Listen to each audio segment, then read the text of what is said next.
Hello and welcome to this edition of Viewpoint. Today I'll be talking to Dr. Malcolm Ward, who's the chairman of the Dispensing Doctors Association, and Dr. David Baker, who is the association's secretary.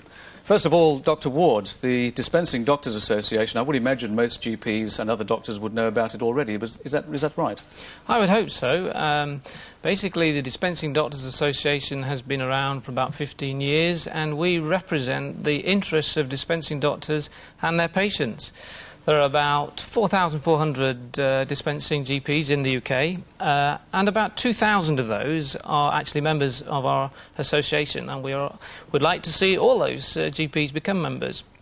And we actually dispense to a population of about 3.1 million. Well, there's no doubt that you're taken seriously with all those names in there. Dr. Baker, could you move on now to perhaps something more political? The NHS plan, which has recently been announced, does the association have a view on the plan? Well, it's very interesting. The NHS plan is conspicuous by its absence of any reference to dispensing doctors whatsoever.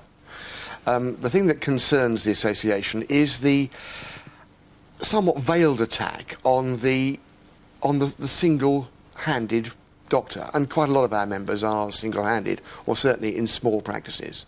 And there is a veiled threat in the plan that their days are numbered. But in rural areas, there probably is no substitute. There's no way that you can have more than one doctor because the money just isn't there to pay them. Mm. But that is the only thing in the plan that actually impinges sort of directly on dispensing doctors. On that very subject, are rural doctors mainly affected by this supposed move? Where they would have to dispense. I mean, they would have to be dispensing doctors, wouldn't they? It's very unusual for a doctor to be forced to dispense for his patients. It's usually a conscious choice. Although in the most rural areas of the country, there is no doubt that dispensing has to take place because pharmacies just wouldn't be viable in the rural areas. And obviously in the rural areas there's a smaller population, therefore you have a smaller practice list size, therefore smaller practices, and that's how the single-handedness comes into yes. Well, Malcolm, do you have a relationship with pharmacists on that basis then? Yes, there is an issue. There has been a long-running history of conflict between pharmacists and dispensing doctors, predominantly because they are seen as treading on another's territories. And there has been significant problems in the regulations that have not helped that and has inflamed the conflict. But fortunately, we're in a situation now that we have got round the table the GPC leaders, the pharmacist leaders from the PSNC and myself representing the DDA. And after 3 years, would you believe, of protracted but very constructive dialogue, we've actually resolved this, we feel. And the next step is to go to Parliament, and hopefully if they agree with what we have, the accord we've struck, then this problem will be resolved, which will give a great platform, hopefully, for harmony with the interprofessional harmony, which will bode well, hopefully, for the NHS plan. I would like to just come back to one point about PMS, personal medical services in relation to the NHS plan, just to warn dispensing doctors that there could be a dispensing problem here. We don't really know the ramifications of taking dispensing into PMS. There may be some legal ramifications, and we would advise at this stage in time that those GPs that are going into PMS should keep dispensing out of the framework at this stage in time.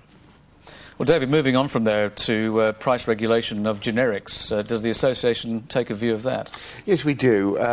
The government, as you know, has introduced maximum price regulation for generic drugs.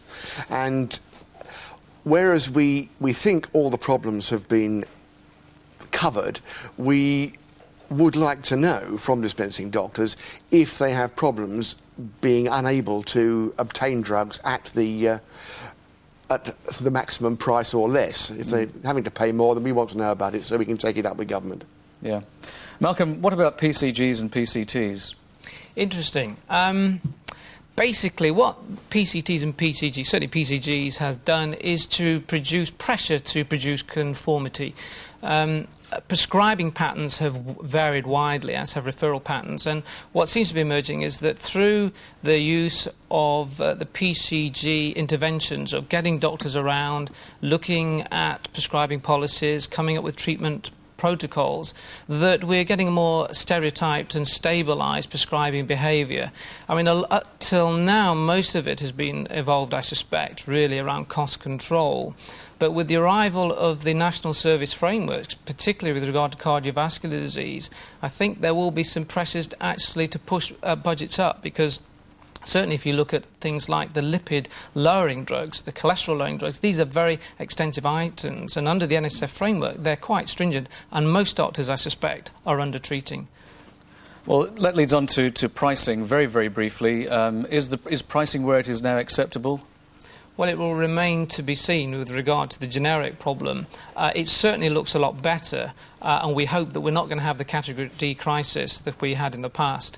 It remains to be seen, but I'm reasonably optimistic that the revised setting of the prices, because initially they were far too low, but the revised settings for generic prices are more realistic, and I'm optimistic for the coming year.